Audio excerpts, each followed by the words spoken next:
Hello again, and welcome to the Happy Accidents podcast with me, Thunderthief. Today we're going to talk about the second track on my album called Wayback.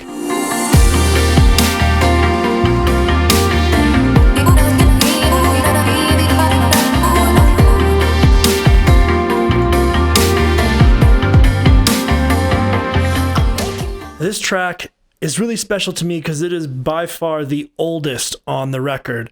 The first time I started working on this song was in 2014 when I was living in Los Angeles with this killer vocalist named Danny Poppet.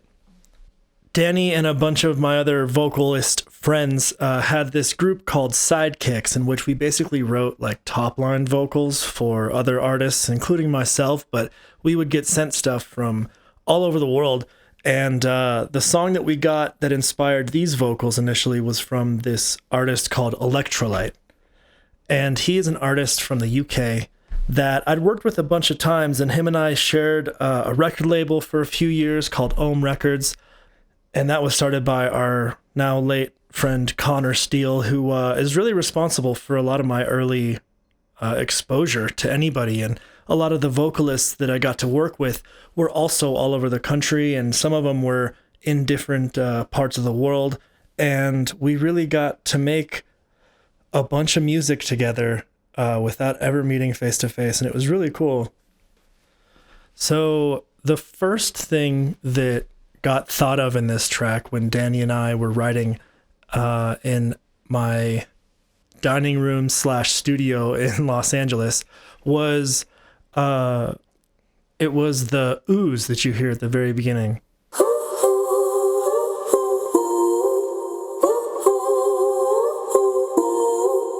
And when her and I started working on like the concept for the lyrics and how we wanted it to go, like it really started with talking with Electrolyte. His name is Blair. And at the time he was at university and kept talking about basically having to ride the train from university back to his hometown to go see his girlfriend and now I think wife, which is awesome. And so in the chorus, you can kind of see how we pay homage to Blair and him being from the UK. Like we say things like, makes no bloody difference, and I'm taking the train back. I'm making my way back on the road to you again. The hours cut between us and I'm bloody spent. You should know by now I'm never letting go. I'm taking the train back anyway to see you again. All the time in the world makes no difference. You should know by now you are my heart and soul. And really from the beginning, like that was the first set of lines that we really wrote.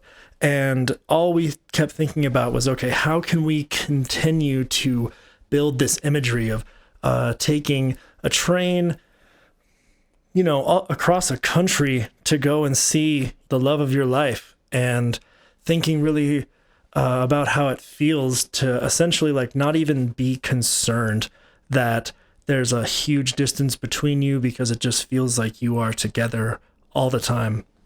And pretty much when we completed the vocals and sent the demo back to Blair, he had already written a ton of new music and was making a lot of progress on it, and didn't really like the instrumental that he had submitted with these vocals, and didn't really want to write a new one to it because he'd already had a lot of stuff down the pipeline in the works. So we just took the vocals back and they just basically sat in purgatory for a couple years. In that time, I moved back to Denver from Los Angeles and had started working with my former partner, Nate, who was an old high school buddy of mine. And for a couple of years, he was in Thunderthief with me, like playing drums and doing some of the production and songwriting. And him and I became partners in a studio down here and just had like started to write a lot of music. And once I showed him the vocals that I had for this, he was just like, dude, let me take this. I want to write something to it. And that's where the first pulsing chords came from.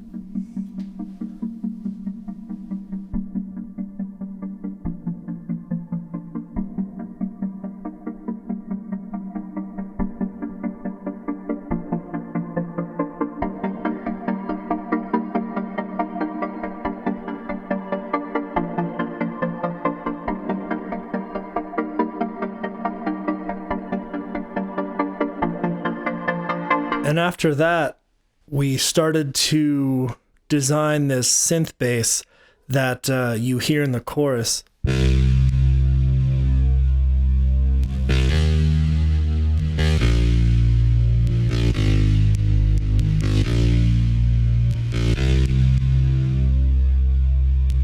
And really, we wanted to have this vibe of kind of like a stabbing percussive element to it, but then ends up being this like nice laid back like wave that you can just kind of lean into. So we thought then that we should put the like pulsing chords in the verses and then have that big bass basically be the payoff and as the chorus.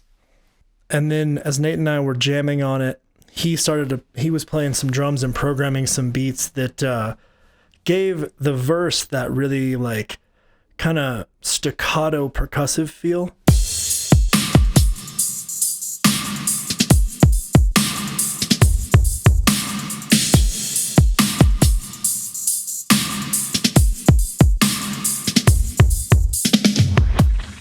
And after hearing that, I just grabbed my bass guitar and was definitely like, all right, dude, I want to match you. And that goes back to basically our rock roots and just really liking to play some kind of like interesting technical, like in sync bass syncopated stuff.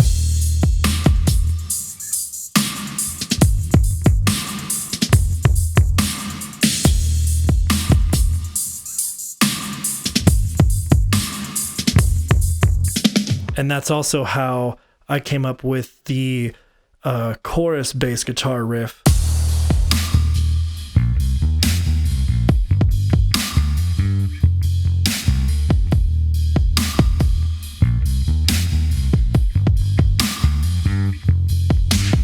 I've been a bass player for most of my life, and definitely like as a musician, it's my favorite to play. And after I locked in that really groovy chorus bass line, we wanted to emphasize it one more time, essentially in the last chorus, and usually in the part that goes, it's backed by the big synth bass. But in the last chorus, I wrote this other bass line that I was really proud of, and this whole song essentially is like a love song to all the instruments that we're strong with.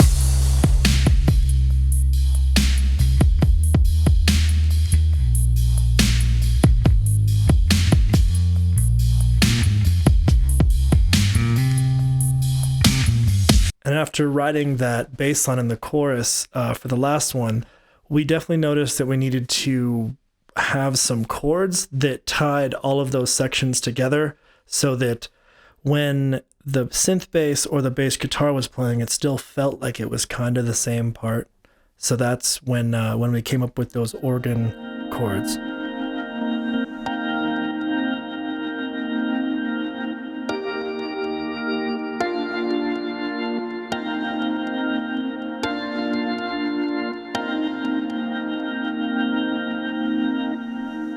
Once we had this pretty good vibey instrumental going, Nate and I played this out for like a year or two, seeing how the crowd was reacting and making small little elemental changes in there. One of my favorite parts that we added was the acoustic guitar part.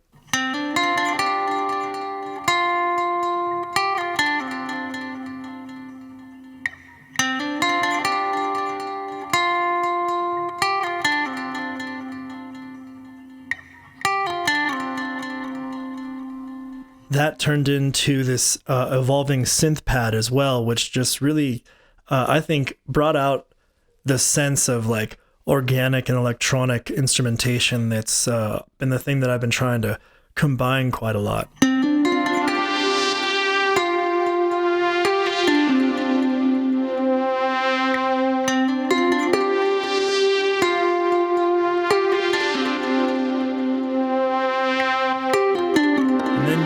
Towards the end of 2017, Nate decided to leave the project, and in January of that year, I had my buddy Jeff come over, And he just basically brought his guitar and his crazy effects pedal board, and I just had him play on as many of the tracks as I could that he liked.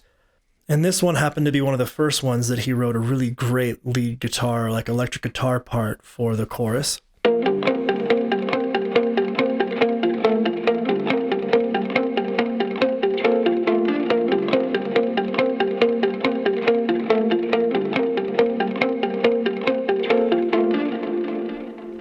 He also supplemented these really beautifully voiced chords with this really lush combination of effects out of his pedal board on it.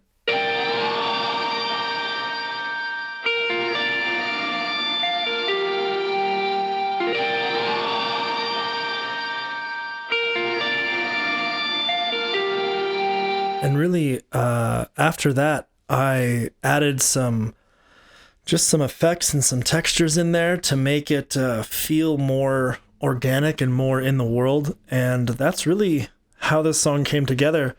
Now that I think about it, it really was probably 6 or 7 really good studio sessions, but they were spread out between 6 or 7 years. So a song like this is really wonderful because it's something that can really only happen in like the modern day, and getting to work with all sorts of different people just in different houses and in different cities, like it is almost like getting to write a story with somebody. And the fact that you get to do that with literally anyone in the world is a pretty amazing thing to me. And this song is also the first one that I decided to release as a single for my album. And it got a lot of great response, and I was really happy that people dug it. And I filmed one music video for it in the summer of 2019, and it was just like a rushed, stupid thing. I wore flip-flops. And as of January of 2020, I'm working with a friend of mine to do a new music video that's based essentially around skateboarding. And skateboarding has been such a deep, important part of my life. I've been a skateboarder almost as long as I've been a musician, and getting the opportunity to have one of my songs used in a skateboard video, like in a serious way, has always been a dream of mine. So I'm really excited for where this song's gonna go. Thanks for listening, and here's Wayback.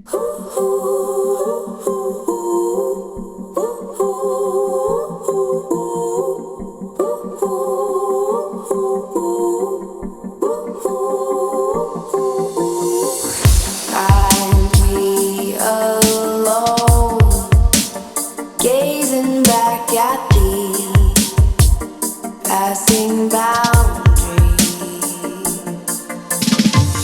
I won't give up. The reason that I breathe, it's not easy. Counting down the signs between you and I, 2,000 more until you're